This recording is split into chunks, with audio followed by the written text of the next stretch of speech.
Today we're gonna make a mixed berry jam. It's thick and spreadable, and it's bursting with berry flavor. It's made with 4 different berries: blackberries, raspberries, blueberries, and strawberries. This is the most amazing jam ever. Let's get into it. Mixed berry jam. Whoop, whoop. Okay, so everything is gonna go together in the pot except the pectin and a little bit of reserved sugar, okay? So we've got raspberries, blueberries, blackberries, and strawberries. Now, if your strawberries are large, go ahead and cut them. It should be noted that this ratio is specific, right? Blueberries have their own natural pectin, so there's more of those than others. But strawberries, especially, later in the season, or a brand that shall not be named, have a little bit more moisture, and those are gonna need more additional pectin. So this is it's a very specific ratio. So, that being said, we've got our berries in here. They're super happy. We've got our sugar, our main sugar right there. This isn't a super sweet jam. I really like to play with the natural flavors of the berries themselves. And then I do have a little citric acid. You can omit this and add a little extra lemon juice if you'd like, or just omit it. And then lemon juice is about half of a lemon. Go ahead and give that a stir, right? We are gonna go ahead and put this on without the pectin because you want those juices to start releasing, you want it to start cooking, and once you add the pectin, it is going to kind of gel very, very quickly, and you don't want that. You want to create your jam and then thicken, right? So we're gonna go ahead and pop this on our burner, medium low, right? All right, so we're just gonna let them chillax over here. You can use frozen berries, should be noted, if you would like. Just make sure that and you can put them in there frozen, that's totally cool, but just make sure it's on low and let them thaw and then start to kind of bring up the heat.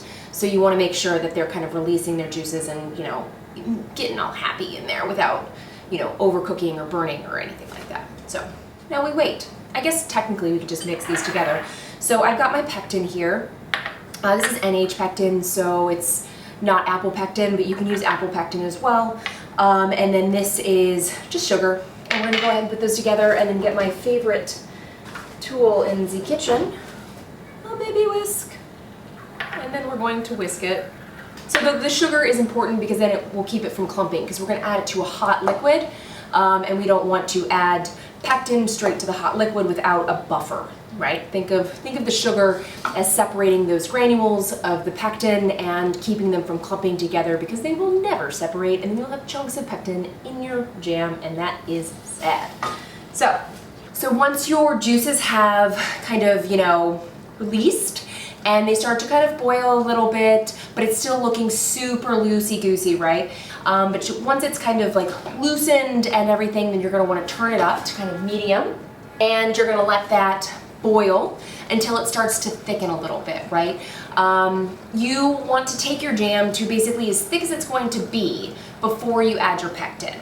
So it's been a few more minutes, and it is now fully ready to have the pectin. And I can tell because it is thicker, it holds its shape, you can see a trail sometimes when I'm stirring it, but you see how it kind of, you can see the bottom of the pot sometimes, and that is great. So now we're ready to add our pectin. I'm gonna remove it from the heat to do that. It doesn't really make a huge difference, just it's a little closer to me. If you want, you can whisk this in. I am just gonna add a teeny bit at a time. And of course, we've already mixed it with our sugar, and that is going to help it not clump as we add it. The steam will steam the pectin on the side of the jar or the dish, and you don't wanna get that because it is already going to be thickened, right? So now we've added our pectin, and we're gonna put it back on the heat, and we're gonna be very careful, right? We are going to put it on kind of medium, and we're gonna watch it, okay? It has to boil for at least a minute to gel, but it can burn very easily at this stage, and you don't want to burn your jam that you have just worked so hard for. It's important to know that once it's boiled, that is the thickening properties, that you're gonna see the thickening of the pectin, right? You'll see the full effect when it cools, you're not going to get any added benefit from the pectin from continuing to cook it for a long period of time. You just want to boil it long enough to activate it. I like to give it a minute to kind of meld and work in and really gel. All right, and now we're done. I know, you're like, what? That took like 5 seconds. I know. So we're gonna take it and transfer it to a bowl, and I am going to just pour this out carefully so as not to splash myself, or my counter, or any peoples that are around me, which is no one. Okay, you can see that it is nice and gelled down there, and it's just really, it's gonna be a beautiful jam. So, here's our jam. Obviously, it is piping hot. If you're gonna can this, you can can it at this point. Obviously you wanna can it hot, but I'm not gonna truly can it. I'm just gonna put it in jars. So I'm gonna cool it down before I put it in my jars. So I'm gonna pop this in the fridge and let this just kind of chill. Put plastic wrap on top so it doesn't get that skin. And we will check back in once it's cold. You can put it in an ice bath if you want.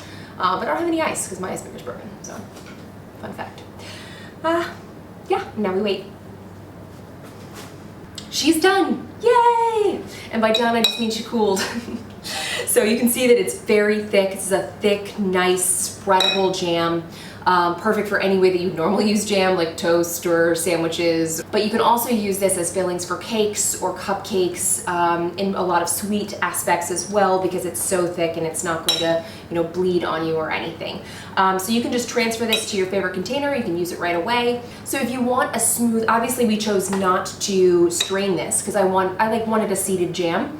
But if you do want a completely smooth jam, then you're gonna wanna go ahead and strain it while it's warm. This would be an absolute nightmare to strain right now. You can, if you want to, if you change your mind, but it is a whole lot easier when it's hot. So just know that.